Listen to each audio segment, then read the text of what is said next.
Hello, Hello.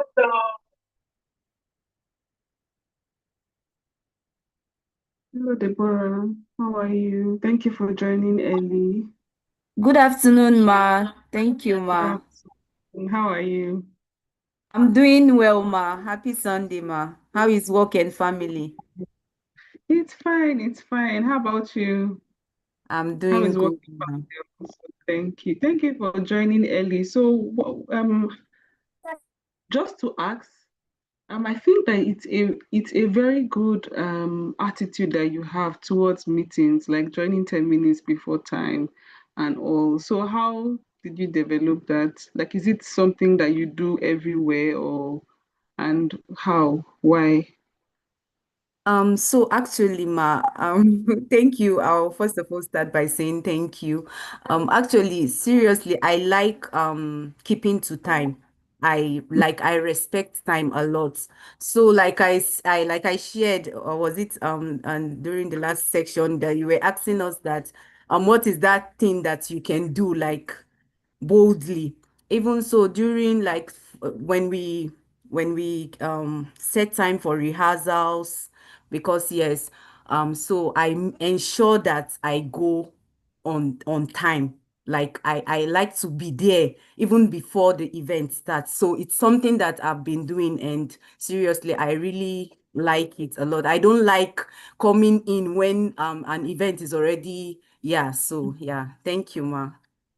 Thank you. That means you're very reliable. By God's grace, I can say yes, ma. Thank you, ma. That's a very good skill actually, because I don't think everybody has that. For some people that may be like you, probably like if you want to travel before the time, you would have already packed your things and all, you would have arranged everything that you need, and then you go ahead of time. But for some people, like it's on that day that they're packing their things, trying to. How is it for you? Yeah, so for me, actually, like you said, I like arranging my things ahead of time, because if I wait till the dying minutes, I would definitely miss out some things. Yeah, so Mm-hmm. I ensure that maybe if I'm like when I was preparing to come here, so I actually ensure that, and for the fact that I'll be coming with a baby, so I ensure that Mm-hmm. I made sure that everything was in order in order for me Wow. not to, you can imagine, like, then, because it, and that was my first international this thing flight, so Yeah. I had to ensure that yes, that everything was in place, though there are still some things that I missed out, but next time now I have Mhm. the idea on what to do not to repeat those mistakes that I did. Yes. Wow. That's a very good attribute, actually. I think it's a very good one because, and most times, even in some organizations, they would like to have somebody that is reliable. Aside from being skilled and having all the things that they need, they would prefer to have someone that is trustworthy, reliable, and can learn on the job than somebody that maybe knows everything, but the person would come today, disappear tomorrow, or come late to work and all that. So I think it's a very good skill, or would I say attributes that you have? Because I've noticed that since we started, I think in January, you always join 10 minutes, at least 10 minutes before time. So I'll just be here and I'll be seeing your name. Deborah has joined. Thank you. Thank you so much. Thank you Uh, very much. I really appreciate, Ma. Thank you once again for, yeah, for your guidance and all. Thank you so much. I really appreciate. God bless you, Ma. Amen. No, thank you. Mm. Thank you very much. All right, Ma. Um, Hi, Peace, Justina, Temitope. How are you people doing?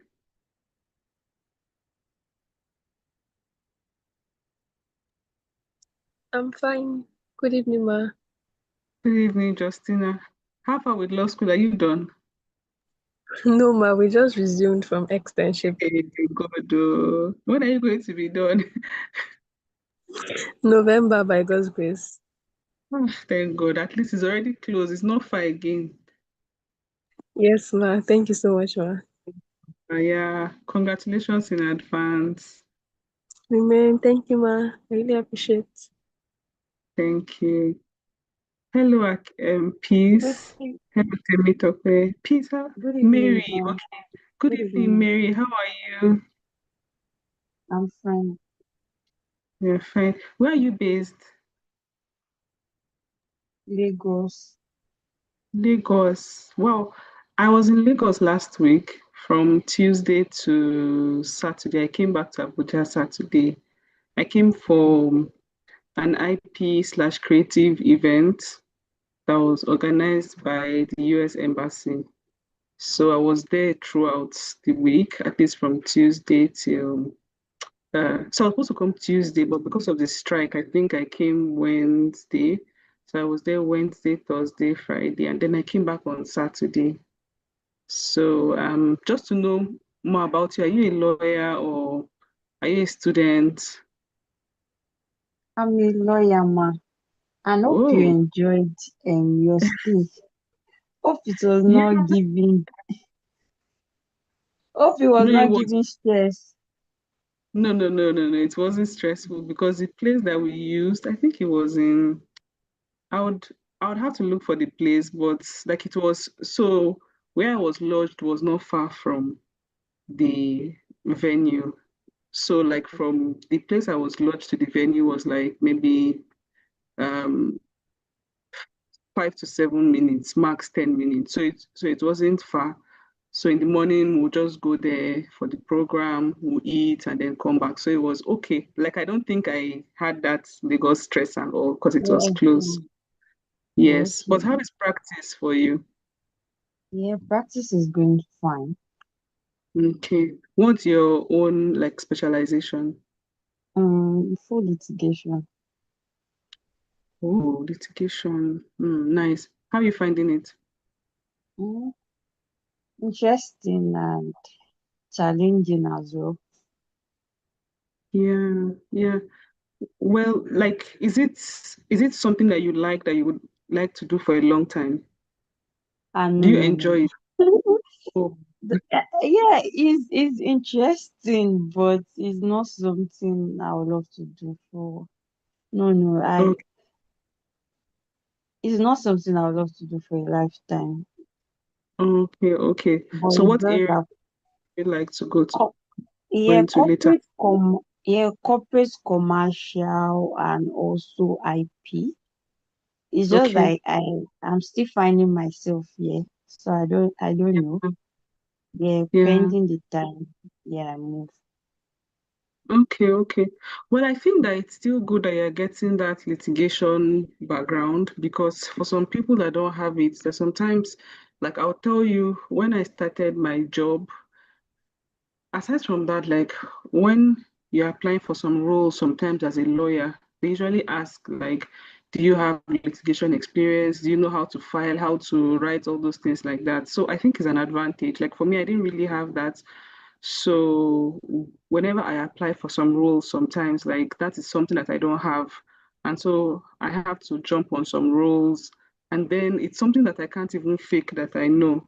So I think it's good that you're having that experience. And then for the corporate and IP, that's like something you can learn. And when you're ready to move into that, you can just be applying to places, going for some of these networking events and meeting people. Like, for example, the event I went for last week, like I mentioned, I met like several people, even those with law firm, those that are working in law firms and all. So I think at some point, like you would have met people and to be easy to move. But this foundation that you have is a very good foundation. And some of these roles that they advertise for, like they're usually saying things like, okay, they would consider women more and all that. So if there is a role that has like that needs someone with a litigation experience like in the past and a man and woman applies and it's something that they are looking to balance the gender, then they will most likely take the woman. So it's a good background that you are getting. How many years now have you been in litigation?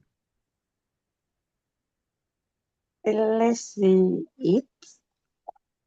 8 years. Wow. That's a very good stuff. Ah, well done, well done, well done. Okay. And Thank you. then the IP part. you can always take IP courses and then yeah. So well done. Okay. So hi, Blessing. Hi, good evening, ma. Hey, good evening. How are you doing? Fine, thank you, ma. Where are you based and what do you do? Okay, I'm a law student at Bingham University. Oh, Bingham. I think I was in Yes, ma. Bingham. I was in Bingham in June. I came so I came to speak, and I think I've also come to university like last year. I think I came maybe once or twice. It's a Yes, good ma. place. What level? What course? Law, ma. Okay, okay. What level? Sorry, I'm in 300 level now. 300 level. Okay. That's good. Thank you. Thank you for joining. Thank you, ma. Okay. So let me stop sharing this and then I'll just go. Um, okay, peace. You're back. You can unmute. How are you? Was it peace I spoke to earlier? Okay. So let me just go direct. Let me just jump into the session for today. Um, so for me, how I got into the IP space, like I think some people already know the story, but I used to sing before, and then from just being in that music space, I got signed, and it did not really go well.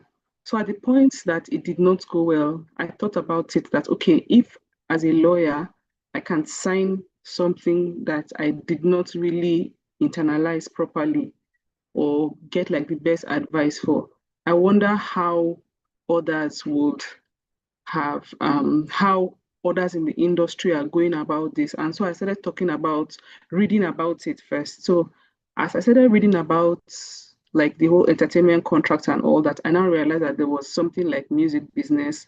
And that's how I started reading about it. So after I'd read about it for a while, I just got like so full of knowledge. I was so excited about it. And then I went and told my husband that I was going to start posting about it for the next 2 weeks, talking about it, like going live on Facebook and talking about intellectual property and music business. So that was how for the first 2 weeks I was going live every day talking about it. And then subsequently I kept on talking about it. And that's how opportunities started coming. I started meeting people and all. And that was how my own career in this space started. Because like I said, like for me, because I got married immediately after because I got married immediately after service. No, I got married immediately after law school. That's 2014 because I served 2015. When I was serving, I was already married. I did not serve in a law firm. I served in like a media house. And then I I now went into like the whole IP thing. So I did not like work in a law firm properly. I just went into first of all like advocacy, talking about it, and it was from my experience. And I have noticed that um, people who are able to tie their story or their passion or their creativity to what they are doing, there's usually an edge that they have. So I'm not saying that you must be able to tie it, but I notice that people who are able to tie their passion to what they are doing, they usually have an edge. For example, I know somebody that is doing very well as a fashion lawyer. Now, before now, she used to love fashion. She used to like be in the fashion space. So by the time she was called and she joined like her her knowledge in the fashion space to the law that she studied. Now she's one of the top fashion lawyers in Nigeria. So there's someone I know that used to dance.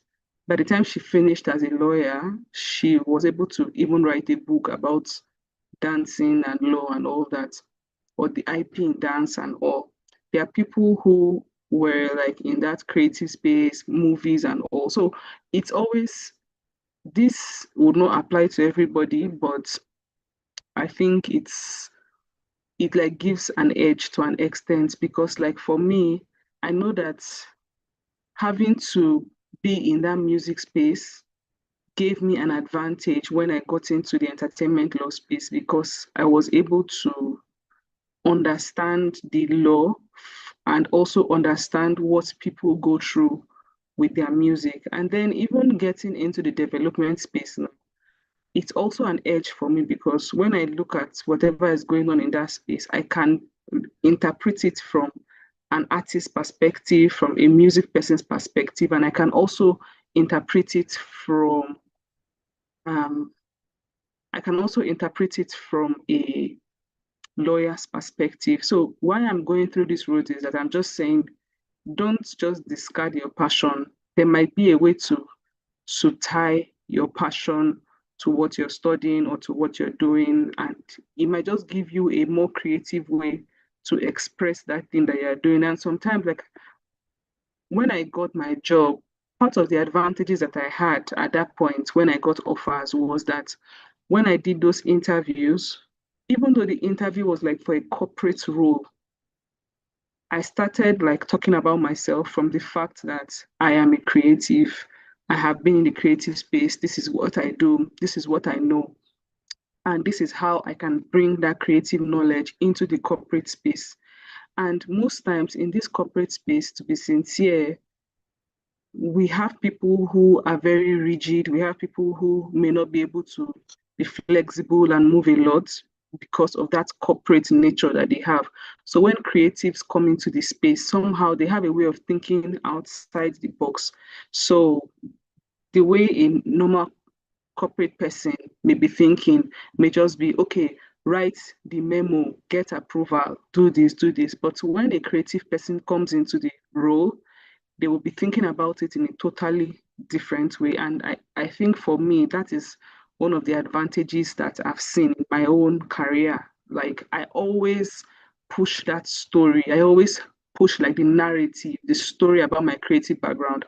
And that creative background has have somehow opened doors for me. Like I said, I just came back from Lagos and I was in a US Embassy event, which was for the week. And I know that part of the reasons why I was invited to that room, and I've been invited into all those rooms severally, is because of, first of all, I have a creative background, and then I'm a lawyer, and then now I'm in the development space. So why I'm saying this is because there's sometimes that we hide a part of us. We hide it because we feel, okay, maybe this is like a joke, like when I'm in the corporate space, why should I talk about this unserious part of my life? You understand? But you'll be surprised that it is that thing that you are seeing as unserious that may give you an advantage. And the reason why I'm also stressing this is because today we're talking about creativity, innovation, and intellectual property. IP starts first of all from creativity, from innovation.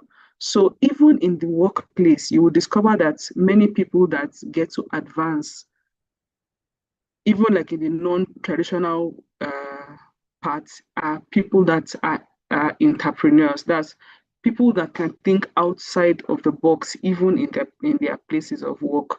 So don't be shy of that creative part that you have. Don't turn it down and all. Just think of that creative part as a good part that you have, and then think about it like, okay, how can I use this creative side that I have to enhance what I'm doing. If at any point you have any question, please feel free to cut me, feel free to raise your hand, feel free to ask your questions, because I'll just be taking it as I'm going, and you can always interrupt at any time.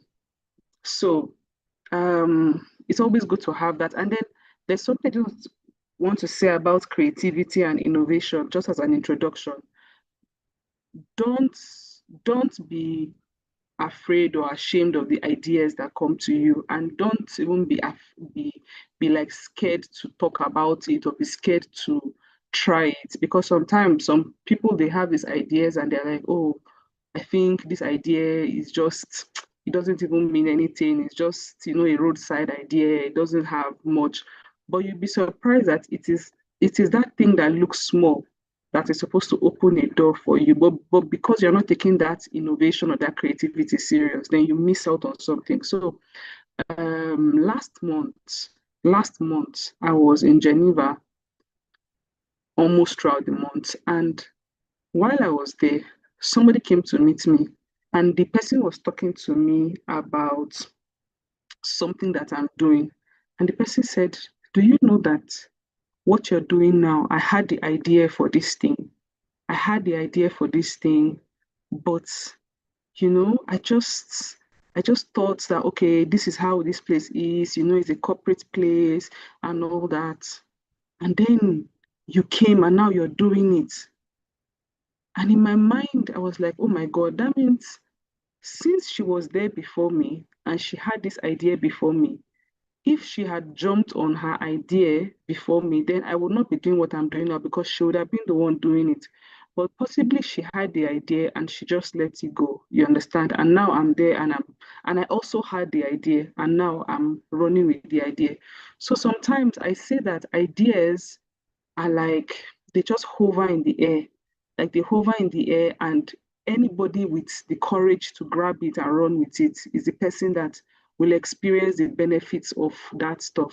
But if you don't do it, that means you will stay on the sidelines and you'll be watching other people live the life that you wanted or live the dream that you wanted. For example, let's assume there is somebody that you've always wanted to talk to, or there's somebody that you like, and then the person has been in your vicinity, but you've never reached out to that person.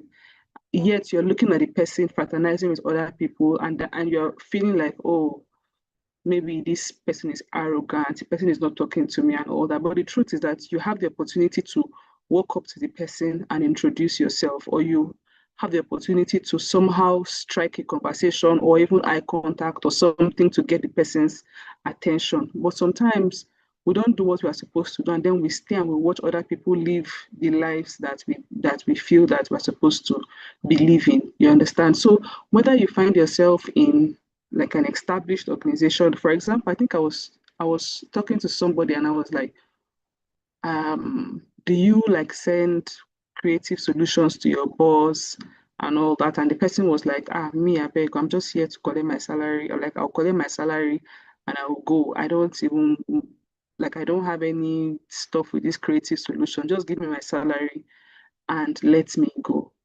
And I guess people get to that point because they are maybe tired, they have tried it before, they didn't listen to them and all that. But I think it's very important that wherever we find ourselves, we are bringing in creative solutions to that place. But even in bringing some of these creative solutions, I know that in some organizations, they'll tell you while you're signing your agreement, your agreement will state that whatever creative solution you come up with, you assign it to the organization, meaning that whatever thing you come up with, you cannot go outside after you leave there and say, oh, I'm the person that owns it, I should earn from this, because by your reason of working there and suggesting that you have assigned it automatically to the organization. So there are things like that. But I think still like speaking to this person, I was asking him that, okay, so how are you sure that you would retain this role and all that? And he just told me that somebody told him that you must have something that nobody else can do. Like you must have something that is peculiar to you that nobody else can do, or something that people need to rely on. Like before the meeting started, or when the meeting started, I was just talking to Deborah and I was just talking to her about the skill that the attribute that she has that I have noticed. So what I have noticed is most times, maybe 20 minutes or 25 minutes or 30 minutes to the time, I put on the Zoom and I'm just sitting down waiting for the time. And I see that about 15 minutes to 10 minutes to the time, she's already here. She's already online. Now, the thing is, she does not have to be here by the time she's coming. That's 10 or 15 minutes to the time. But because it's like her nature, like it's natural to her, it's something that she does.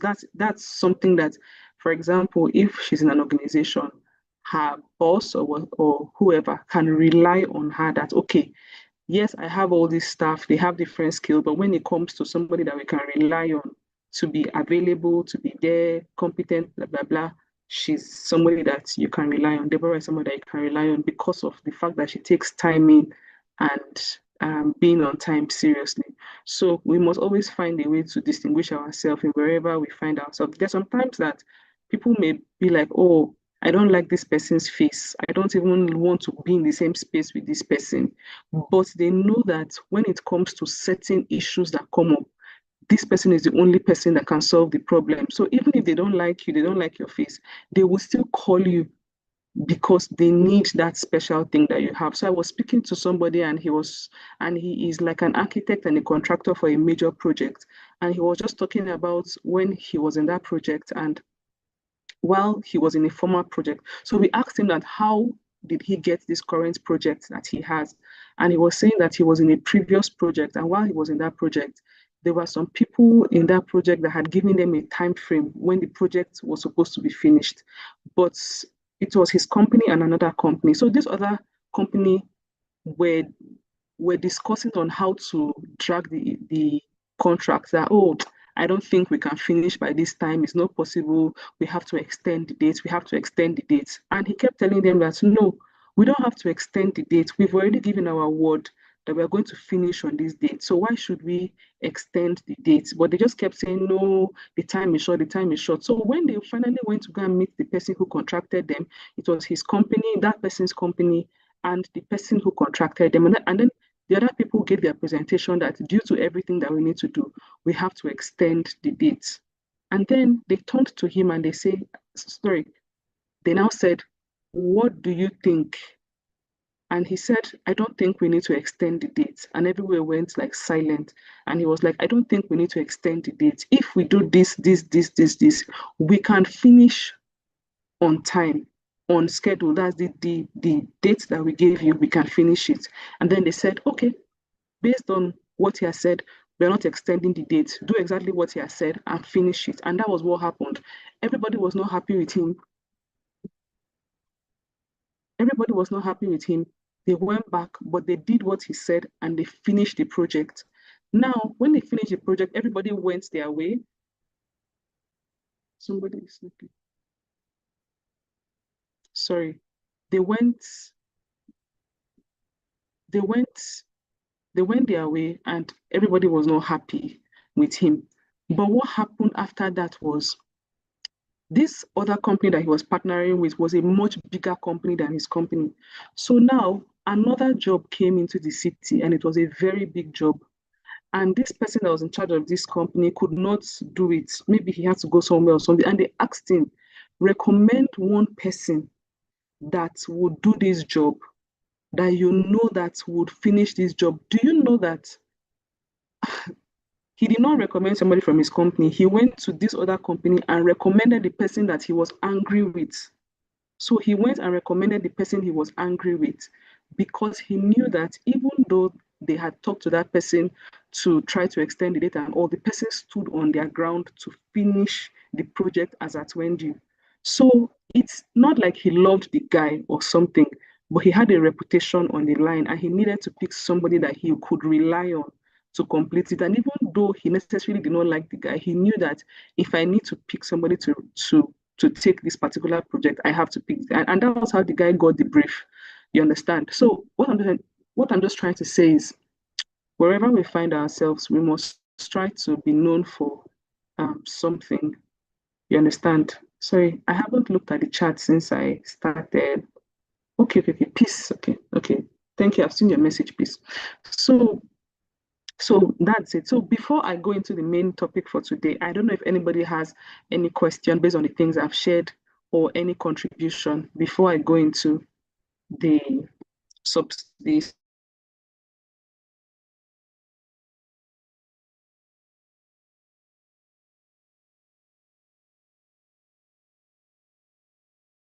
Maybe my network is not good or something. We are listening. No question from my end. The only contribution I can add is So in it's wherever you find so yourself, is there in wherever you find anything yourself. that have resonated with any of you here Yes, yes. from all It's the wherever you, things I've shared before I go into IP? yes. In wherever you find yourself, always learn to add value. And wherever you find yourself, always learn to add value. And don't always see a problem. Always look for solutions to problems. Thank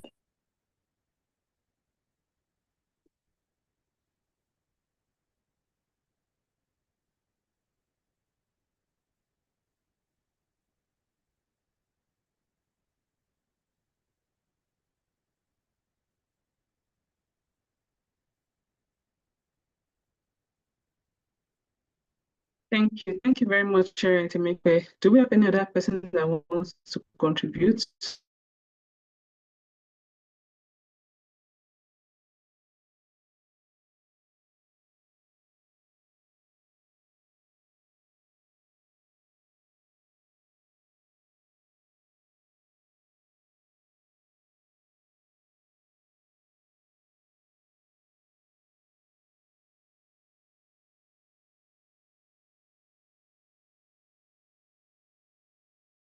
Sorry about my internet. Sorry, I don't know. It just went off. Okay, so I'm going to share my screen and I'm going to go into IP. Thank you very much for sharing, Temekpe. Um, okay, please let me know if you can see my screen.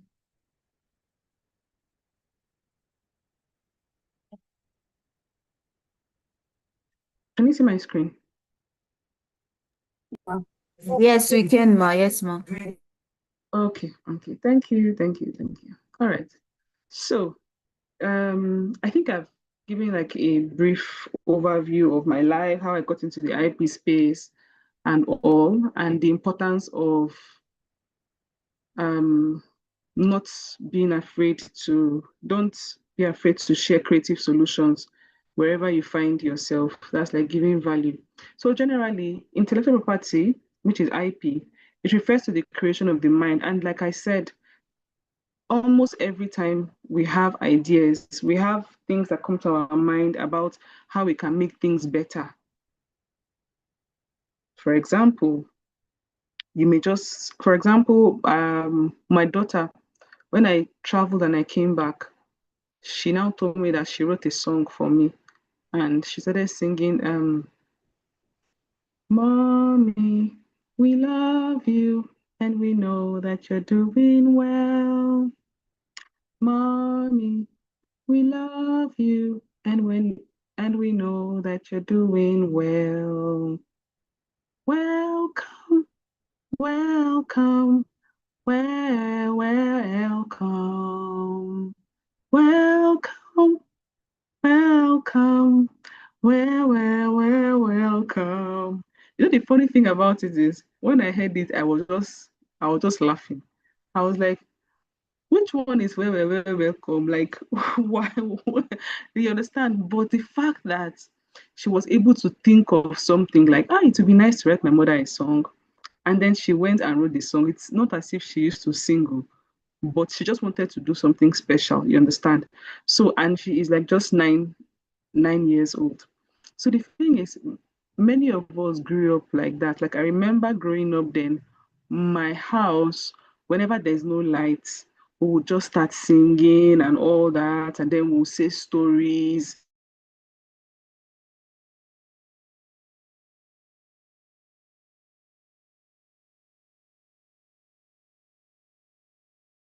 That they were always good with like making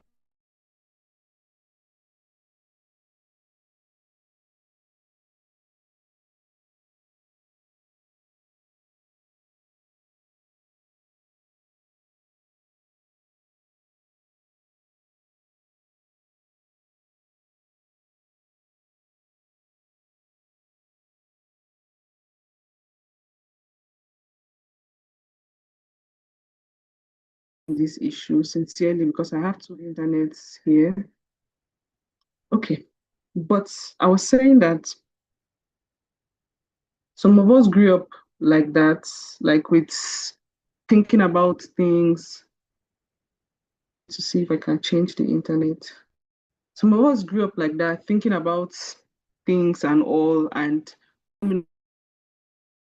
that. But by the time we grew up, it was now hard for us to continue with that. But like I said, we must not kill that creative part of us. And then some of us had brothers that knew how to put like tires together. They knew how to connect batteries and all those things. Those are creative things, right? So IP is generally like the creation of the mind, inventions, literary works, artistic works, designs. Some of us can make beads, some of us can make hats, some of us and all that. And then even the names that we call our businesses, the images that we use and all that in commerce, all those things also fall under IP. So I'll go to the next slide.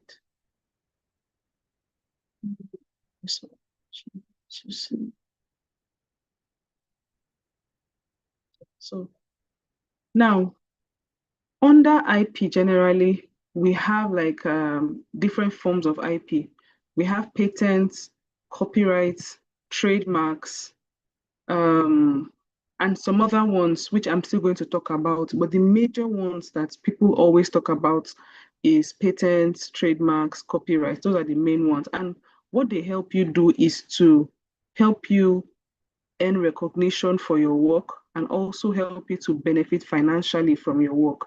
So some of us, we see businesses that have lasted for years and we wonder, how were these people able to keep their businesses for years? And most of them is because they're able to tap into protecting their IPs. I know that for some of us, especially in Nigeria, when you ask some people, they may tell you, like, I have already registered my company with CAC. But registering your company with CAC is different from registering your intellectual property. So, for example, you register your company with CAC or your business name with CAC, but you register your IP, like your for your copyright, you register it with the Copyright Commission, Nigerian Copyright Commission. For your trademarks, you register it with the Trademark Registry. For your patent and designs registry. So there are different places where you register it, and it's good that you register it. So what this IP helps to do is that it helps to encourage people who come up with creative solutions, because you don't want to keep coming up with creative solutions and yet you're not being recognized, or you don't even benefit from it. And I think that's one of the discouragements that some people have. They're like, okay, I brought this idea in my office, they ran with it, and now they're enjoying it, and it's like I did not bring it up and all that. So for some people, they feel discouraged when they come up with ideas that are not validated or that they do not get to benefit from. So that's what IP tries to discourage. It's saying that, okay, if you're able to come up with something, you should be able to enjoy that thing that you've come up with, right? So if you look at we here in Nigeria, most times, although I know that not everyone listening to me is in Nigeria or maybe from Nigeria, but there's some times that I see that most of us are just interested in going to school, finishing and coming out. But you see that for some other people in some other countries, aside from just going to school, while they're in school, they're already thinking about creative things that they can do. They're already inventing, coming up with tech solutions and all that. Sorry. However, for us here, we are just thinking about, okay, let me pass let me pass my exam. So if you look at, for example, Facebook started while they were in school, Google while they were in school, Microsoft, Dell Technologies, Snapchat, Reddit, Dropbox, Yahoo, all these things started while they were in school. So there, when there was a particular man that came to my school while I was in school, and I remember that he finished preaching, and I walked up to him and I told him that I would like to be like you later in the future when I grow up. And he was quite rude, but what he said was true. And he was like, what do you mean by when you grow up? Like, what stops you from doing what you need to do now? Like, the way he said it was quite harsh, but that's just the truth. Some of us keep postponing what we're supposed to do, keeping it for the future, but nothing stops us from starting where we are. So still on the forms of IP, like I said, like there's trademarks, patents, copyrights, trade secrets, geographical indications, industrial designs, plant varieties, traditional knowledge, and so on. So, for example, if you see these people that you can see their faces on the screen, um, they are people who have taken their IP seriously. And because they've taken their IP seriously, they are celebrated today and people know them. You understand? So you cannot expect to not take your work seriously. However, you want to just miraculously find everything arranged. So if you see most of these guys, they have their lawyers, they have people who ensure that their work is properly documented and done. So, for example, when it comes to the music space, the film space, literary space, and all those creative spaces where people see people in those spaces as kind of unserious, right? Most of those things fall under copyright.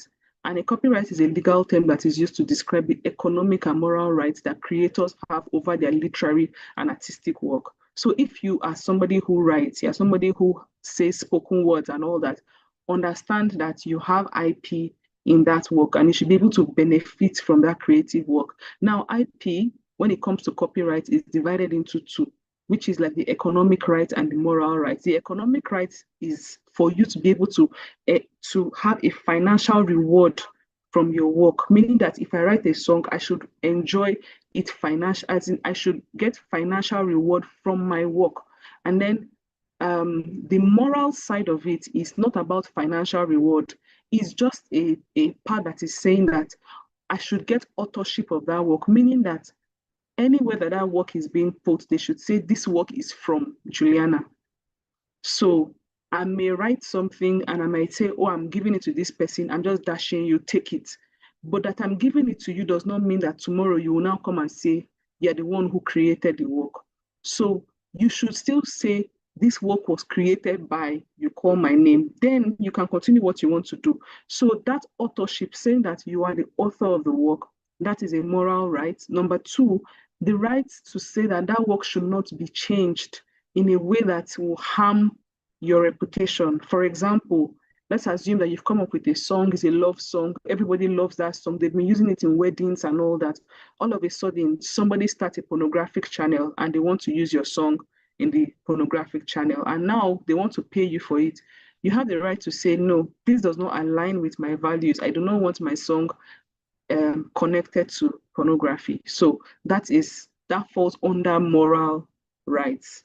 You understand? So just know that for people who are creative and all that, you have two rights. You have the economic right, the right to financially benefit from your work, and you have moral rights, which is into two, the right to claim authorship for your work, and the right to say that the work should not be used in a way that will harm your reputation. Because I remember there's also a story of somebody who comes up with artworks, and the person's artwork is supposed to be put on the wall. However, what now happened was that this hotel took the artwork and used it to make a carpet. So people were like stepping on it to walk around. And the person said, no, my artwork is supposed to be viewed and appreciated by the eyes, not to be trampled upon by the foot with the foot. So the person sued for that. So that's something to know. So works covered under copyright, we have literary works, computer programs, novels, poems, plays, reference works, newspapers, articles, databases, films, musical compositions, choreography, artistic works such as paintings, drawing, photographs, sculptures, architecture, advertisements, maps, technical drawings. If you do any of these things, then you know that it falls under copyright. So when you're talking to your lawyer and you have anything in this space, you know that, okay, it falls under copyright.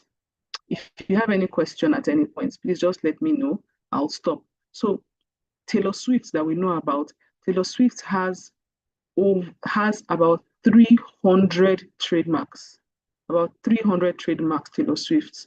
And she has about 400 plus IPs across 16 jurisdictions.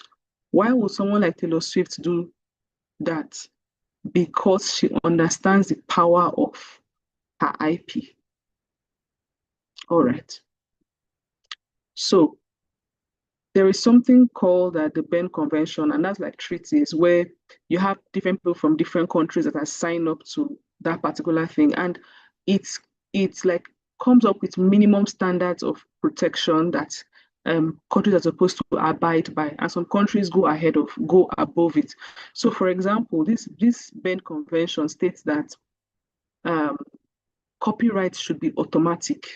That's number one. Once it is in a fixed form, so you do not need it to be registered. Once it's in a fixed form, it's automatic. So that's what the Berne Convention says. And it also gives like a minimum duration of 50 years.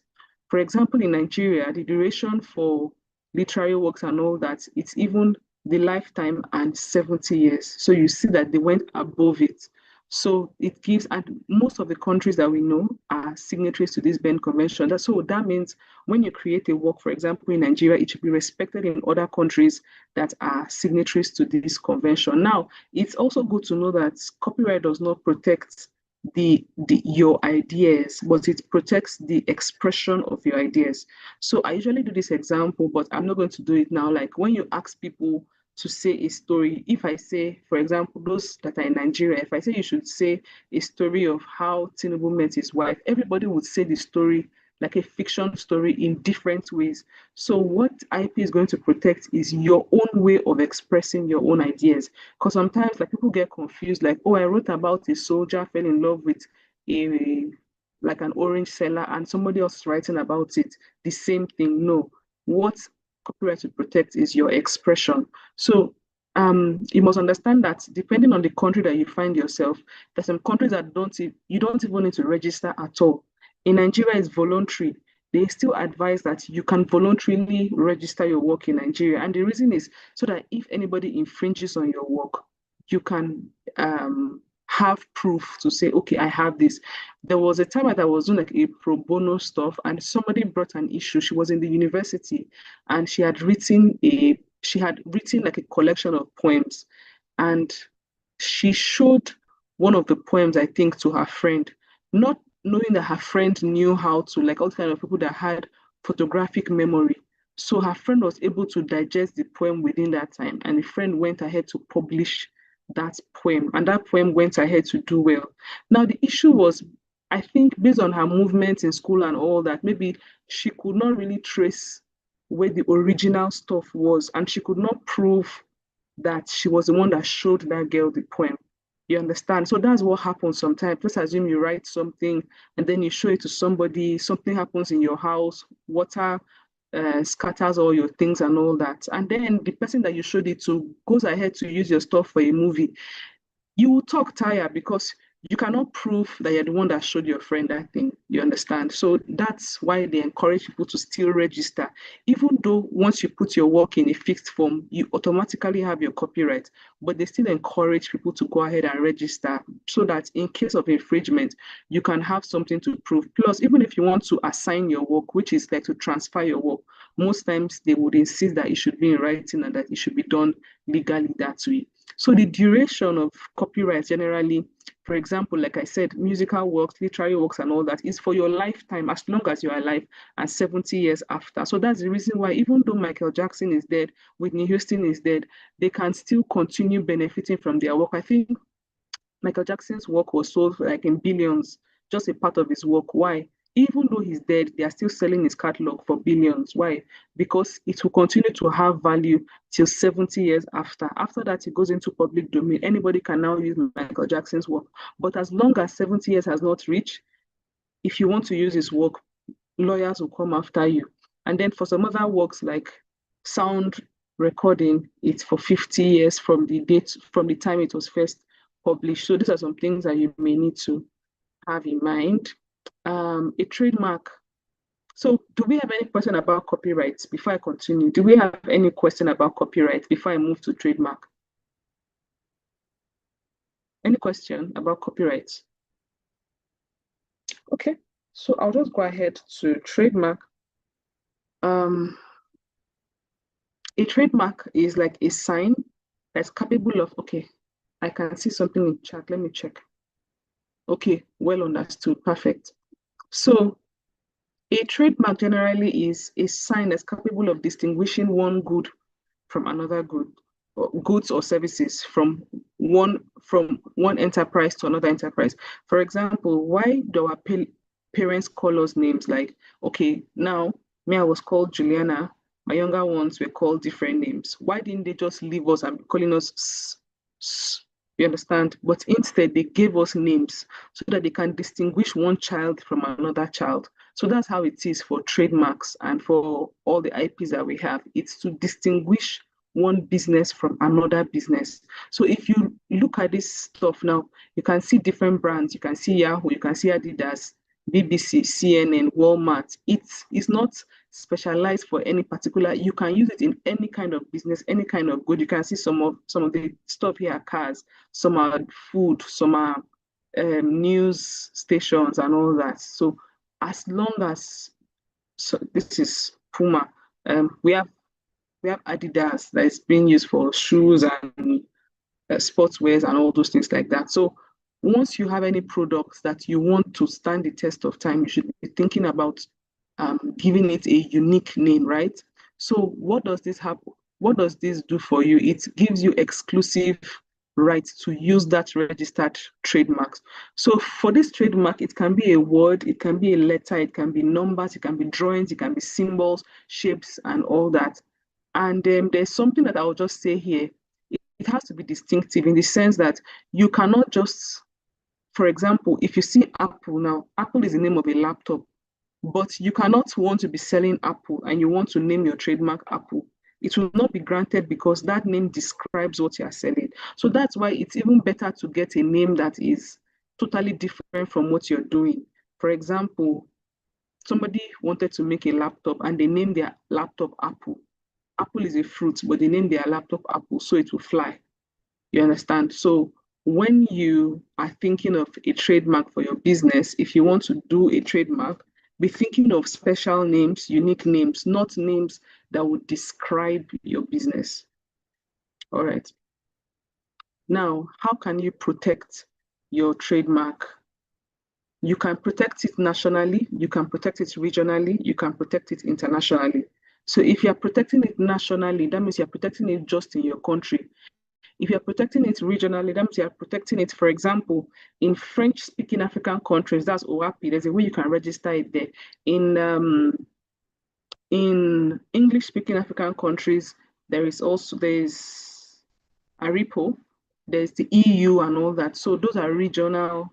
You can go through a regional route or you can go through international route. So for the international route, it's not like you are registering it that way, but you are beginning your application through that process, and then it helps you. It's easier and all that, but at some point you still have to go to the nationals after they've clarified that the formatting and all that is correct.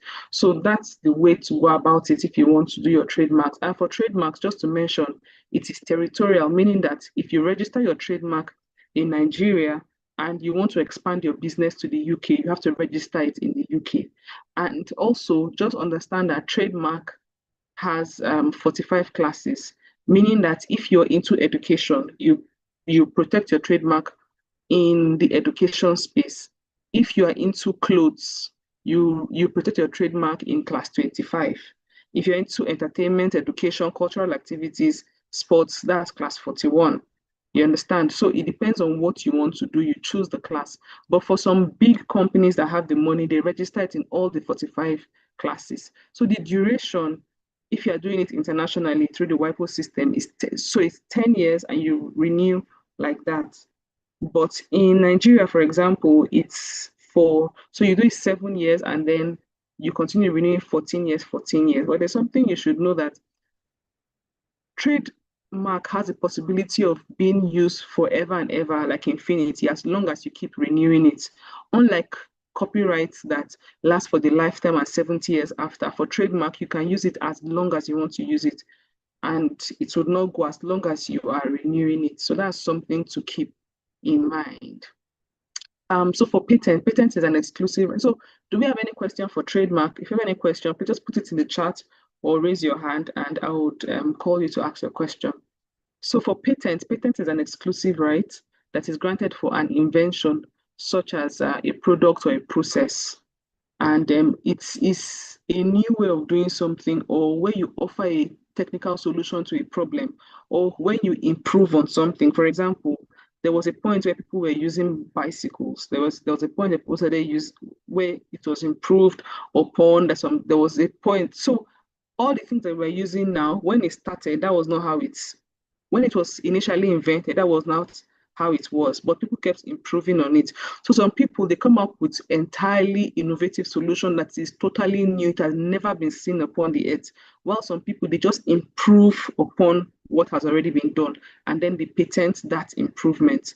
So there's something that we must know, that for something to be patented, it will be, when you are filing, you have to write exactly how it is done, so you disclose it to the public. But the fact is that even if it is disclosed, people cannot use it until it expires. So if anybody wants to use it, they have to get license from you to be able to use it. So that means, so the duration is 20 years. So when you file your patent, you have it for 20 years.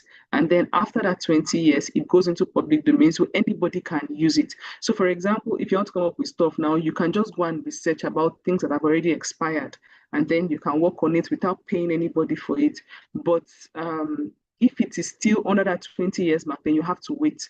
It also has fees that you need to pay, I think, yearly, to renew your stuff. But aside from that, you have it for 20 years. So it gives you that exclusive right. And that's why you cannot just wake up today and take and say, oh, I want to make a car, I want to make like a camera or something, because the things that you'll be using are different people's IPs. You have to get licenses for those things. And it's also territorial, meaning that if you do your IP in Nigeria, you have to also do it in other countries if you want to go to those countries. Like the fact that you get your patent here in Nigeria does not give you automatic patents in the US.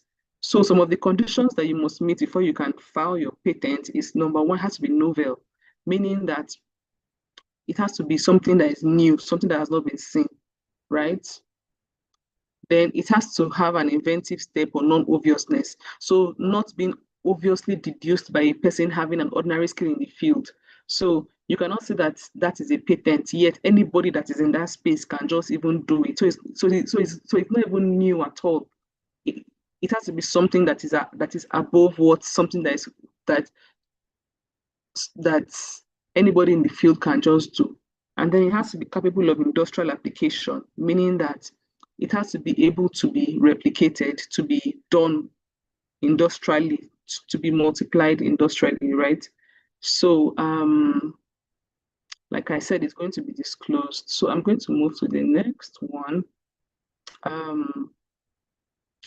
Okay, so there's something that so like I said, it's for 20 years. Now for people who are going to work for other people, try to check your contracts, because most contracts, like I said in the beginning, will always state that anything you come up with, you have transferred it to the company. So when you're coming up with patents, trademarks, or all those things, once your company has taken it, most times, if you sign that agreement, you cannot come tomorrow and say, I am the one that brought this idea. They would have already you would have already assigned it in your agreement.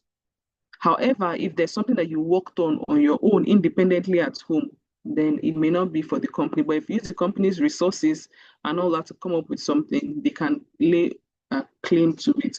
So industrial design, for people that come up with maybe things that have special shapes, designs, and all that, it will fall under industrial design protection. So it has to do with the shape of something.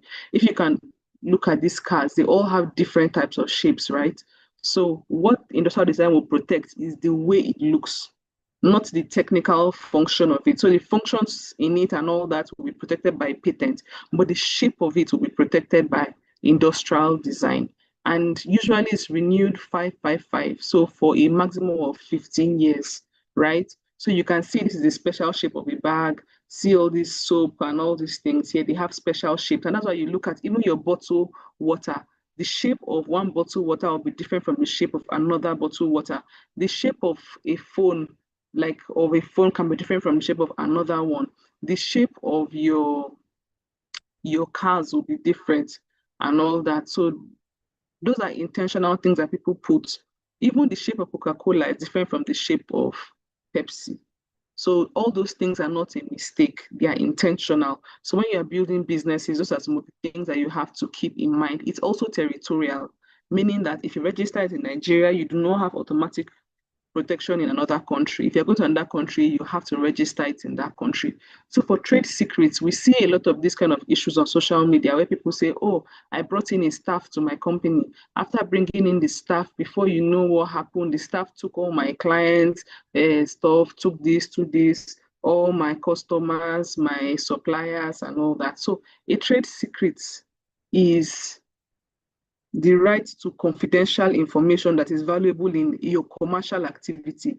And you must go an extra mile to ensure that you protect that thing. So if you have an information that everybody can get, and it's not a trade secret, a trade secret is something that you go the extra mile to protect. And that's why they say even for Coca-Cola, even though they've been there for years, I think only 2 people at a certain time would know the recipe to Coca-Cola. They keep it as secret as possible. So for trade secrets, like the other ones that you have to register, for trade secrets, you do not register it. So you just have to make sure that you keep it secret. That's the only protection.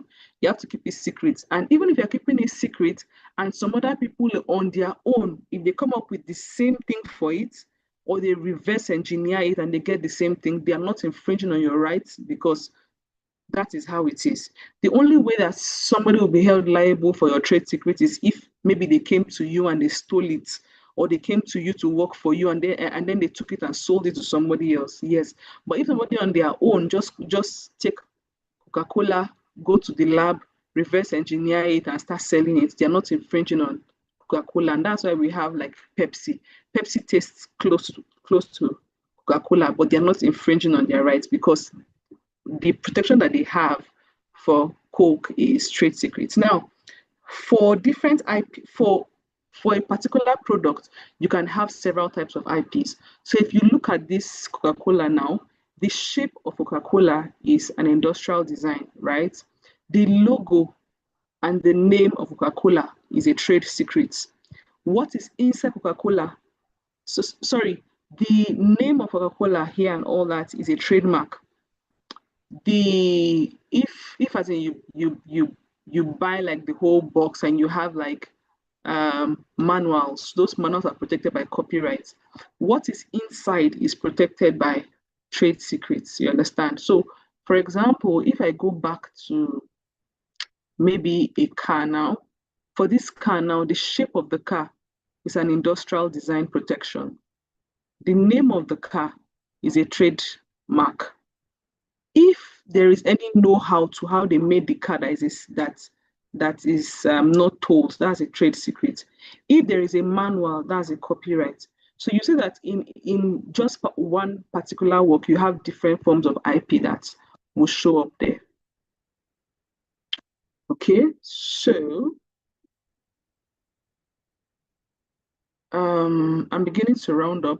So several types of trade secrets that we can have. For example, financial data, your techniques, your formulas, your patterns, your programs, your methods, your drawings, your processes, your technical data, list of customers. Whatever you're saying is a trade secret to you must be kept secret. That's the only way you can protect it. And some people, they protect it by having like like a password, or they lock it in a special vault, or maybe they also give NDAs to few people who would have access to that. You understand? So some of the most famous brands that are using trade secrets, for example, we have Coca-Cola, Google algorithm, Kentucky Fried Chicken recipe, Apple product design, uh, Coca-Cola marketing strategy, IBM's corporate culture, and all. Geographical indication, this is just for several things that are unique to a particular location. So for example, you have things like agege bread, Ijebu gari, just tomato.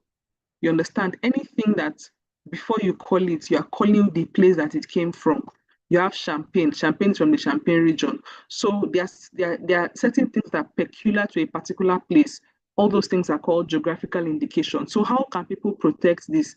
All the people in that region, that are coming up with this thing, they have to come together to form a collective and then protect it together under geographical indication.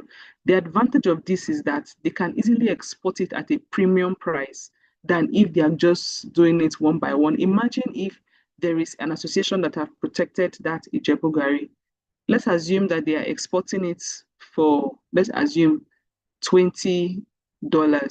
If it is now together and they have standards and all those quality checks and all that, they can sell it twice or three times more than the normal price because they've now put structure to what they are doing. So that's what some developed countries do. They put structure to their indigenous products and then they begin to export it and then people begin to buy it for premium price.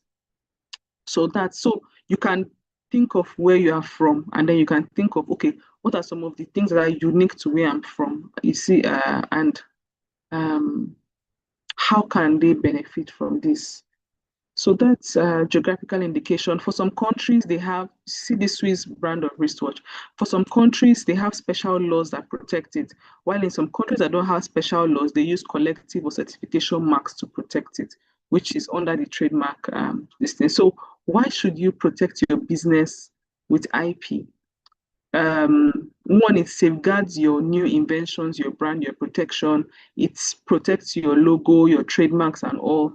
It gives you a competitive advantage. It attracts investment. There's sometimes that when you're going for funding, if you don't have your IP protected, they will not even look at you because they don't have time to waste money on that.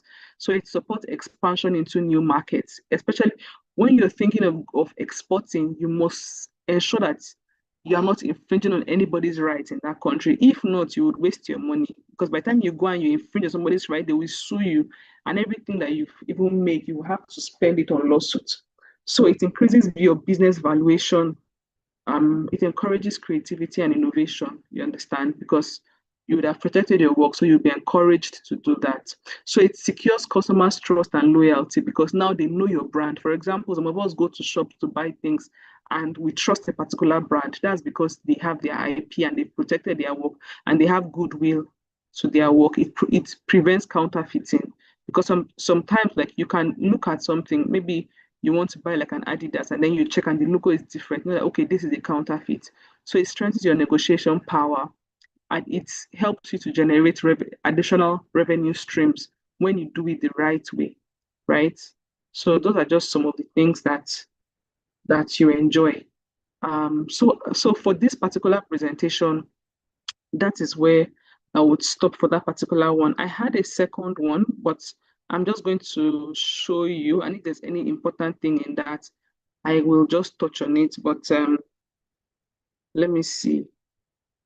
If there's any important point, I'll just touch on it. So I think generally nothing stops us as women from creating things. You understand? So you create things. Imagine something that is different. It doesn't have to be something that is very big and all, but imagine something that is different. And then after coming up with that, think about how you can protect that particular thing. Or if you're coming up with people, you are like discussing with people, coming up with solutions, start thinking about how are we going to own this thing? Because some of us are very good at being in a place, always suggesting. Sorry, but by the time they put that company together, they put those things together, they go and do the documentation, you are not anywhere in the documentation. So you must also be wise enough that when you are coming up with those things, you also ensure that when the paperwork is being done, you are also in that paperwork so that you can also benefit from it. Now, globally, it says that just 18% of women, just 18% are women inventors in 2024. And then patents that include at least one woman at 37%. So we need more participation from women, right? So 1 in 3 women are scientific researchers. So, and research is very important, especially if you want to move forward as a country. So like I said, I've already explained patents, copyrights, trademark, industrial design, and trade secrets. So these are things that we should keep in mind. I've explained durations, I've explained territoriality, and all. So these are some women that were able to come up with patents that we are now using. You understand? So you must be recognized. Try to ensure that you are recognized for your inventions, for your authorship, for whatever you come up with, that you earn from it. And earning from it must not be that you sell it. You can license it, you can franchise from it. For example, some of the food brands that we have here are franchised. Maybe they are in the US, they're in the UK, and then they come here. For example, I think it was yesterday that we saw like I think it's a franchise brand that is now in Abuja. And you know that when you go to France, they have like croissant and all those things. Now they have that kind of thing here in Abuja. So those are people that most likely have franchised it and brought it here to Abuja. So for some people, they don't start a totally fresh business. They just go to another country, they franchise their business and they come to Nigeria, or they go to another country and then they start that business there. So that is also something that can be done. For example, you might be in another country and you may be networking and making friends in that country. You can see a particular brand that you think, oh, I think that if this brand is in Nigeria, it will do very well. So you go make a proposal to the management, and then you can franchise it and bring it to Nigeria. Everything that is done there, the way it is done and all that, you come and replicate it here, and then you have your sharing formula that you have with those people. So your IP will help you to negotiate, it will help you to attract investment and to build a legacy for yourself, which is something that we should have. So we should not be shy of building a legacy as women, and we should not be to feel like we are overreaching or we are being greedy. You understand? Wanting to build a legacy is not just for men. Even a woman can decide to build a legacy. So there can be stereotypes. Maybe, oh no, this is a male profession, but that should not stop you. You can still go ahead. Also, for some people, as women, they may not get capital as like financial backing as much, but it's still available. Also, networking. Some of us as women are not so good with going out, staying late at night, and all that, or even networking generally. But for a man, it may come natural to them. So these are skills that we need to build even as women. Also, we can build our IP knowledge, take courses, or make friends that have that knowledge. Document whatever you're doing. If you're coming up with something that is special, that you know is special, don't just communicate via WhatsApp. Use emails to communicate so that peradventure, the person that you're talking to decides to take it, you can have a trail that you can still use to fight for your rights. So learn more about how to protect your IP, make friends that can help you, like mentors that can guide you. I remember that there was somebody that is in this community that needed to come out with a solution, and she called me to find out how she could protect her IP, and she was able to do it, and now she's doing very well. You understand? Because she was able to ask for advice. So make whatever you need to make, protect it, and then find a way to scale it. So I think that's all I have for today. And let me see if there's any. Okay, yes, like Swiss chocolate, yes. Okay. Sholaja is saying, can you explain the difference between geographical indications and appellation? I'm not sure of the spelling or the name.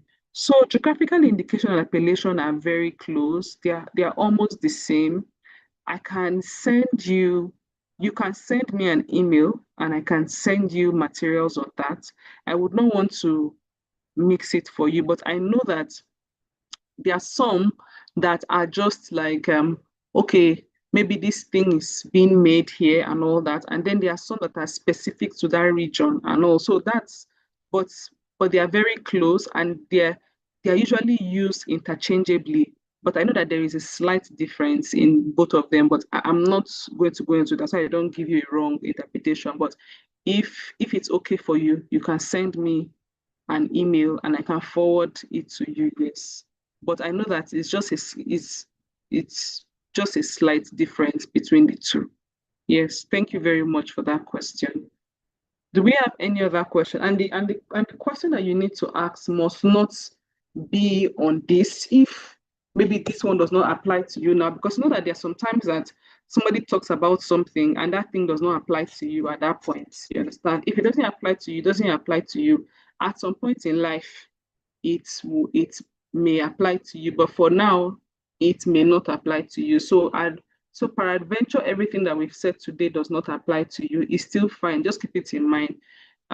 You may have a brother, you might have a sister, you may just have somebody who may need to get this advice from you. So if it comes up, then they would have that.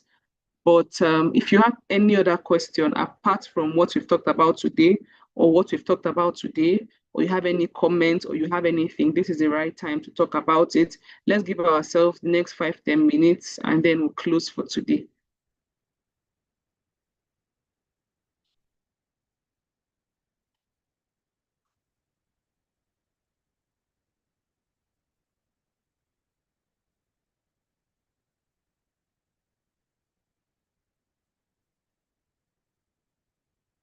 Okay, go ahead, Deborah.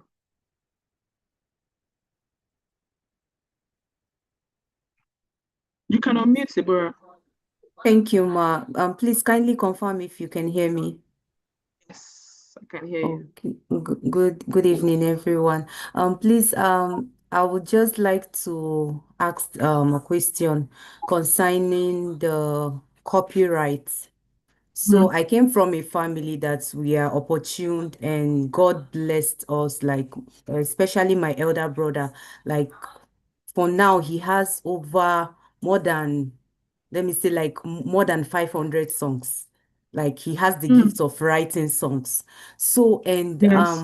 yeah, so there was a few weeks back we were even discussing with my husband, and I was like telling him that to some extent there are some songs that he even gave them out like to Okay. some people. Yeah, so I just want to like confirm concerning what you said, like to ensure that our music, our trademark, and all those stuffs are in the right, yes, we are doing the right thing. So I just want to know, like, what are the processes, for example, and for maybe for someone like him that is the it's not in the Music circular, person. yes, not the circular space now. So what are the right thing for him to do, and like for him to do, yes, in order for him to like leverage that, yes, and to make use of it in the right direction. Yeah. Okay, thank you very much for asking that question, Deborah. So the thing is that when it comes to music, like it's not about gospel or secular anything. Like once is a creative work is a creative work and it should be protected as such. And another thing is that some of us, because we're not making the money immediately, we feel discouraged, like, okay, I'm just writing songs, have 500 songs. So why not just either I sing them or I dash them out? You understand? But if you want to look at some of the artists that we celebrate now, most of those guys, they don't write their songs. They have songwriters that they pay that write those songs for them. Now, the only thing is, how can he, if he's gifted and he can write songs so well, how can he get into circles where he can begin to sell some of those songs? So, what they do sometimes is for some people that have such kind of catalog where they can just write songs and everything, some of them go ahead and they just do like mini recordings for those ones, and then they go to established artists and then they pitch those songs to them. So if they pitch those songs to them and they like the song and they want to sing it, they will then pay them for the song, and then they also put them in the royalty structure of the song. So even though the artist is the one singing the song, there is always a portion of the royalty that will be paid to the person that wrote the song. That falls under publishing. So you can tell your brother to read more about publishing. So if he reads more about music publishing, he would be able to now have an idea that, okay, I write a lot of songs. How can I meet publishers? Now, for some people, they even just reach out to like sync agents. Now, these sync agents are people that have a way of putting songs in movies, in films, in documentaries. They can say, okay, there's a film coming up. They need a slow song, they need a fast song, they need a happy song, they need a Christian song, they need this. With all those songs that they have in their catalog, they can pick, or sometimes they may not pick from there. They may just say, okay, they need this type of song. They don't want to use a song that somebody has used before. They want somebody that can write songs. So write a fresh new song and sing it, and then they'll use it for the movie. And then they sell it to them or they find a royalty thing like that. So those are options that can happen. And sometimes when you look at the duration, like as in the lifespan of a song, a song has the written part of the song, the melody part of the song, and then it has the recording part of the song, the recorded part of the song, which people go to the studio for. So understand that the lyrics of the song and the melody of the song is for the lifetime of the artist and 70 years after. While the part that they go to the studio to go and record is for 50 years. So what that means is that for all those songs that your brother has, he has it until he dies and 70 years after. So he should be thinking of how can I maximize these songs that I have so that even when I am no longer here, while I'm transferring or writing in my will, passing my lands and my properties and all that, I can also pass my music just as Michael Jackson has done now to his estate. Now, his children are the ones that are enjoying his stuff. So he can read more about it. And then since he writes easily, he can start putting his song. Then for registering his copyright, assuming he wants to even start reaching out to people, before he starts reaching out to them, he can decide to just go and register it. Like I said, copyright is automatic once it's fixed. You don't have to register it. However, it's good to register it so that in case there's any issue, you can prove that you're the owner of the work. So assuming he wants to go into that angle now of licensing his song or selling it or whatever he wants to do with the song, he can decide, okay, let me go and copyright all these songs. Then I will start pitching these songs to people. So if he wants to go that route, he does not need to go and register it one by one. He can put it together as a collection of work. If he has, he can put all the 500 together or whatever, depending, because there's a maximum weight that's like a weight that you should have. I think 20 kg or something. 20, is it kg? MB, sorry, MB, yeah. So he can do it under like a collective stuff so that he has all his work already protected. Then now that it's now protected, he will now go into the business part of it, which is now pitching his songs to people who are already A-list artists who may be interested in singing his song. If he does not want to do that and he wants to sing it himself, he can decide to sing it himself and also push it himself. Then another thing is some people come up with a creative work and they expect it to blow immediately. You know that there are some songs that will not blow now. Like there's some songs that is in 20 years, 15 years, that people will not start singing it. For example, this guy now that is there that his song was raining 2 years and last year, this gong gong gong gong or something like that. That was a very old song. But the song waited all these years, 20 something years, what to now start trending. You understand? So when it comes to creative work, just allow it, but ensure that you've protected it. Ensure that if you are putting it online, it's well registered, it has its fingerprints, it has all those things. So that even if it's not now, in the next 15 years, you may be surprised. It may just be one part of the song that may just blow. With that one, sponsorship deals and everything will come. So those are just things to be patient about, especially when you're in the creative space, so that you're not just. And sometimes some of us are in this creative space and we come up with something and we now tell ourselves that we must be the one to do it. And because of that, we lose out on opportunities. But some people in other climes, what they do is they come up with things and they just license it or they sell it. They're not necessarily doing it to be the ones to do it. For example, there's somebody that I met, he comes up with different inventions, but he's in the academia. He does not have business with ensure. He will just come up with that invention. He will have the prototype. Once he has the prototype, he will just go and license it. When he licenses it to a very big company, they may just give him 2%, 3%. But with that 2% from a very big company, he's already made. So if he has like 5 to 10 inventions and I give him 10%, 2%, 3%, he has his money flowing. He's not thinking of business. He's not thinking of how they are doing it. He's just collecting his percentage. So those are things that other people think about. But we in this place, we just think about, okay, let me create, let me do it. So we must not create and do it. Sometimes your business strategy can be creating and licensing.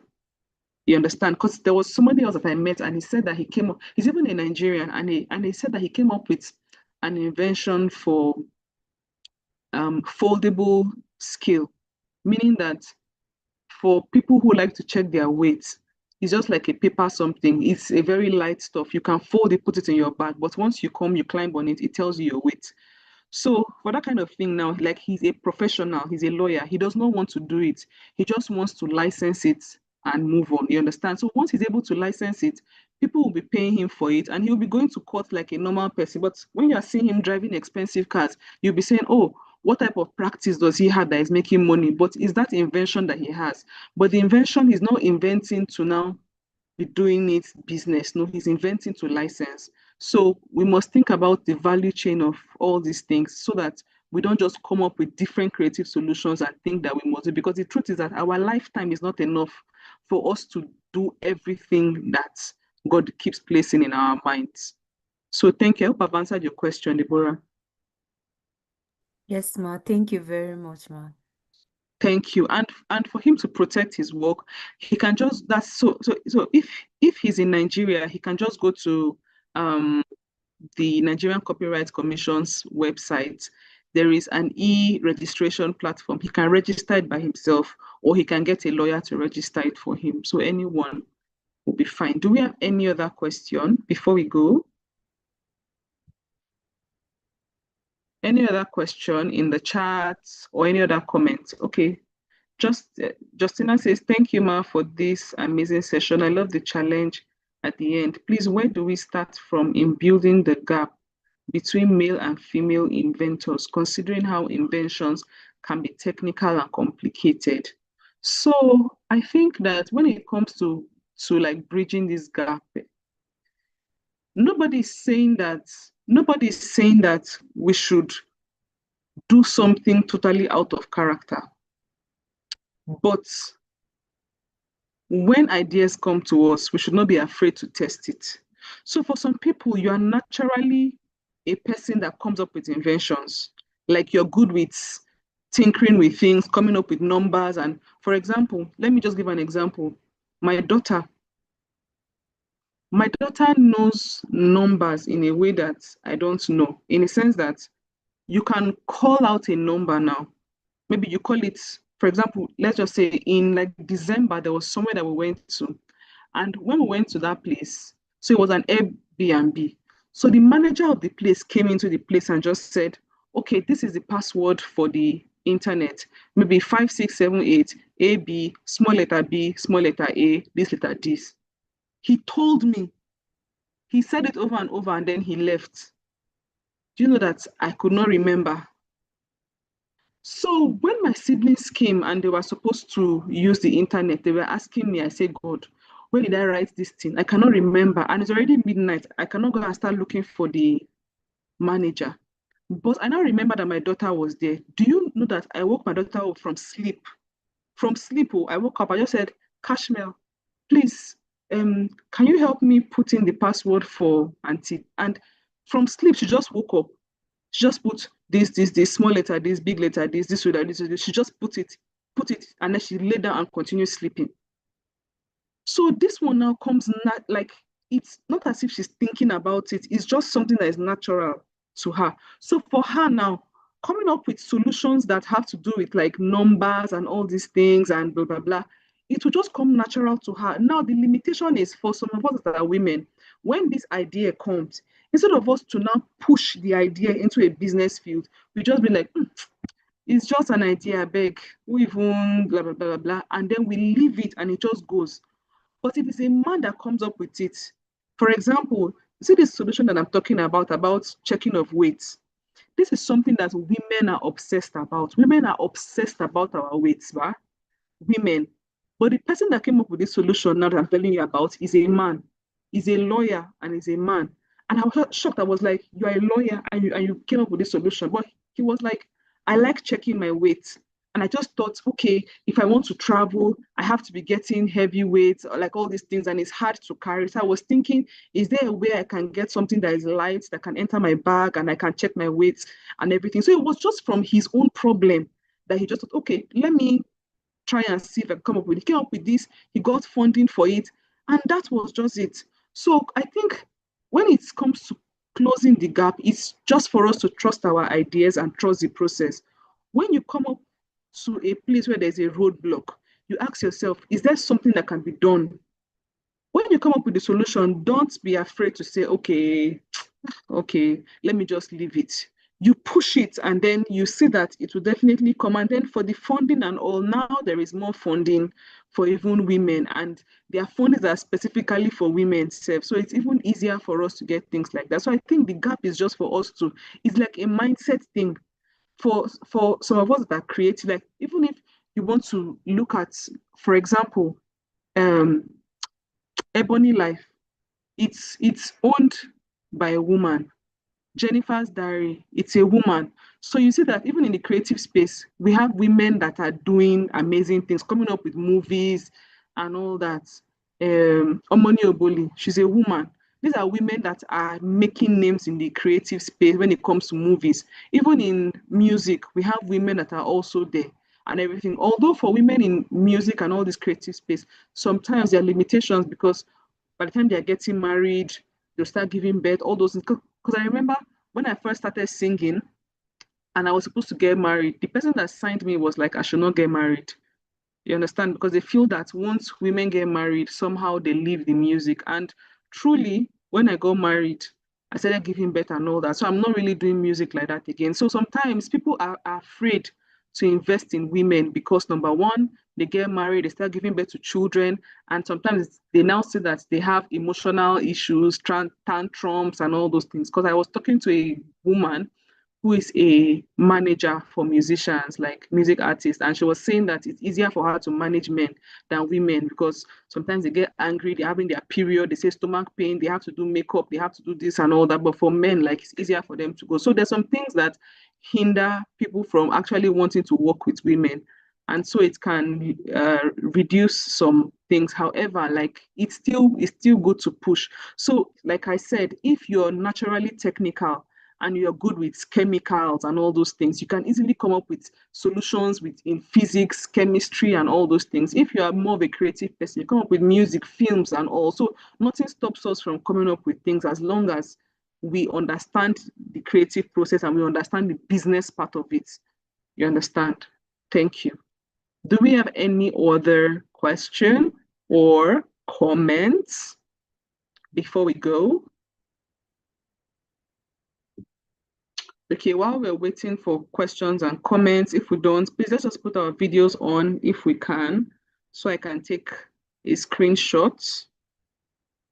Or even if I'm talking, just to see your faces. Aww, Sholaja, I can see your face. Deborah, oh my God, I can see your face. Inumidun, I can see your face. Comfort. I can see your face, Justina. I can see your face. Okay, okay. Thank you. Thank you for putting your cameras on. Thank you. Oh, see smiles everywhere. Nice to see you. Thank you so much for being here. And see you.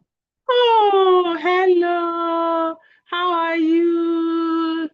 Hey, we have a young member here. Nice to see you. I see a fine hairstyle. Okay, oh. Me too, I must do this hairstyle, oh, anti-comfort. Next month, me, I must pack two like this. And it even has color. It's not color black, oh, it's like color 35. My God. Now, wow, comfort. See our baby. All right, thank you so much. Wait, oh, let me pronounce this name. Nche. Who is she? Nch Ncheduchukwu. Ncheduchukwu. Yeah, it's Nchedo Chukwu. Nchediochukwu. Thank you so much. Thank you. Thank you for joining. Thank you. All right. Thank you everyone for joining. And I wish you and so like if you have noticed last month and this month I did not send emails like that. I just sent my email before the meeting and then we just had the meeting because I've been swamped with work, too much work. So I've been so stressed. But I'm happy that you're still here. I'm happy that you came. Thank you so much. All right. See you next month. And please feel free to send emails or send messages if you have to. Thank you so much, Sholaja Adiola. Thank you. All right. Bye.